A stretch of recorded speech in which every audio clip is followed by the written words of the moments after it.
Welcome to the knife tool. In this video you will use and understand how the knife tool works. We'll be creating uneven geometry by chopping up our existing mesh. So let's hop straight on over into Blender. Welcome back into Blender. Now the first thing I need to show you guys quickly, apart from how the church is getting on, it's pretty much how it was last time apart from the outliner. I've done a bit of organisation so it's not so messy. I've still got two cameras outside of any sort of any organisational structure because there's only two cameras. Now instead of playing about in here, I'm going to open up a brand new Blender file and we can work from there. Okay, so now that we're in a new Blender file, the first thing we'll want to do is I'm going to get rid of that default cube. I'm going to create myself a plane and we're going to work with that. So I'm going to focus in on that plane and I'd like to introduce you to a new tool. So go ahead and hop into edit mode and we're going to use the knife tool. So when you click on knife or hover over it, you can see the shortcut is K. And you can also find it in the search menu as well. If you search for knife, you'll see knife topology tool. Get to it multiple ways as always. Now the great thing about the knife tool is it will snap to parts of your geometry and enable you to create additional geometry. So if I left click there, it's still green, it needs to go red before we can make a cut, and left click here, there we go, we've generated one cut. But it's not solidified yet, it's not certain that that's going to happen. If you were to right click, oh, it's gone completely. So if you had a series of those chained up, you would lose all of that information that you've just made. So if we do that cut again, and want, let's say, not to carry on cutting, but to create another new cut, we can press the E key, and then we can, let's say, cut a bit off of this corner. Now to solidify that and make that a permanent feature and indeed change the underlying geometry, we can press space or hit enter. Now that we've got a bit extra geometry, let's do some more cuts. So I'm going to cut across here and I can continue cutting as I go.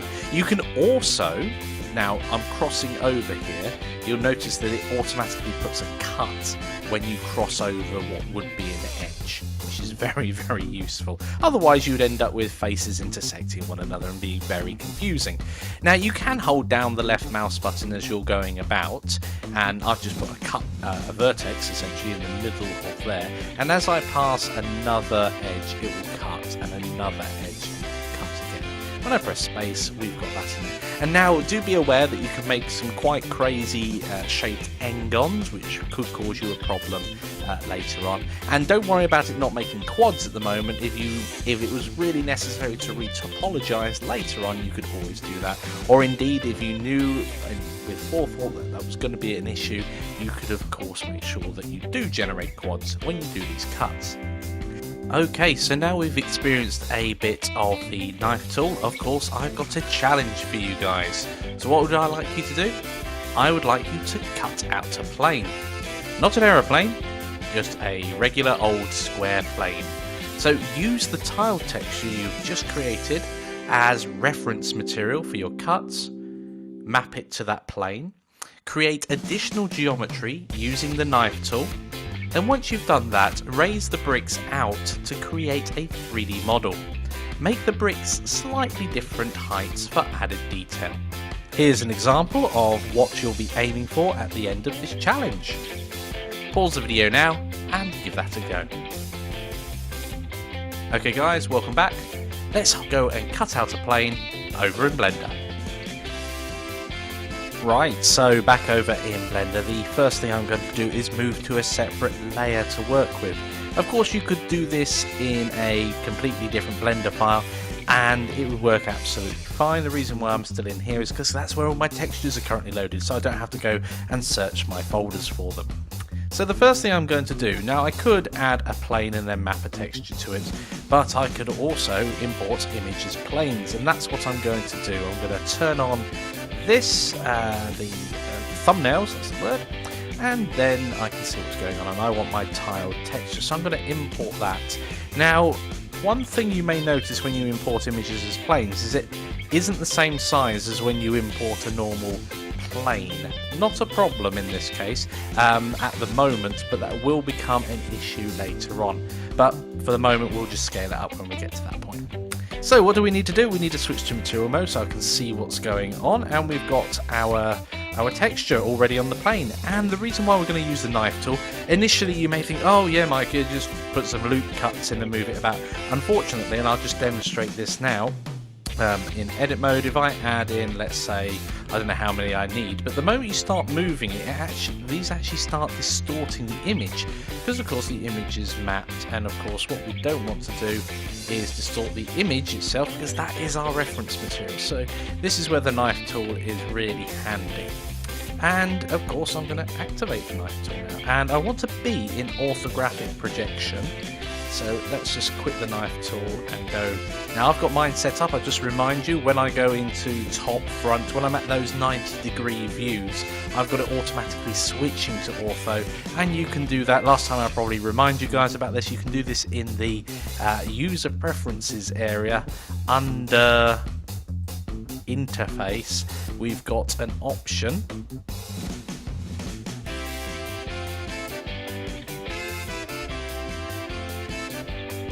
for auto perspective, and if you have that turned on, whenever you go to the 90-degree views to your object, then it automatically switches into orthographic. Anyway, so we're going to have to use the knife tool here, and I'm simply going to I suppose cut it along this top bit first of all.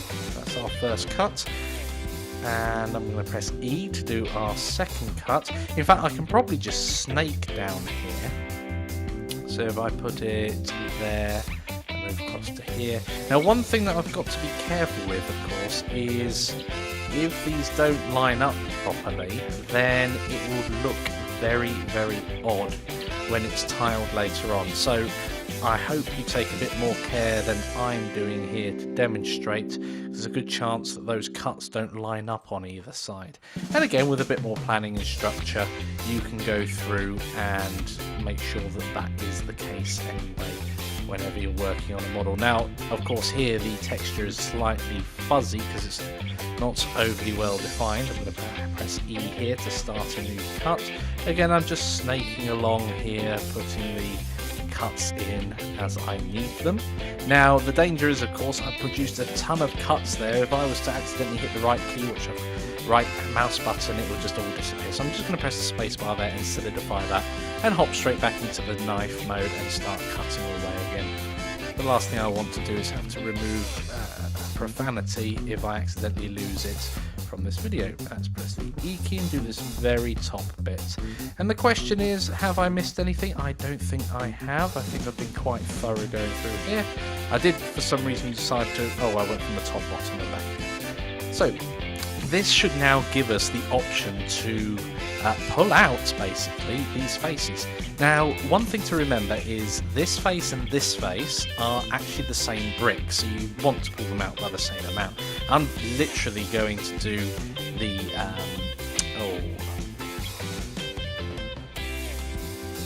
And I'm literally just going to pull them up with the manipulator tool. But you can see there's already a problem here.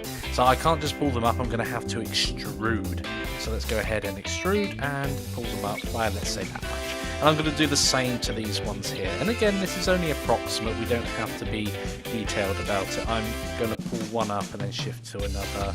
I didn't have to extrude that other one twice. That's not going to cause us a problem, but there we go. Now all of these are now up by various levels, which is quite useful. And of course you can do the same thing to these inside tracks as well. And with these in mind, you can actually just pull them up rather than extruding, and that will give obviously the impression of a bit more of an uneven wall, which is quite useful. I'll pull this one up here as well, just for a little bit of extra detail throughout our model. It just makes it look a little bit more realistic's probably not the word, because this isn't a very realistic bit of brickwork, but it gives more impression of a bit more detail than there perhaps is otherwise. So you can go through and manipulate that to your heart's content. You can even put beveled edges on. and produce far more detail on these bricks. Not going to do that at the moment. That's all that we need for this challenge. I hope you guys have produced a bit of brickwork now from just the texture. Please share it in the discussions, and as always, I will see you in the next lecture.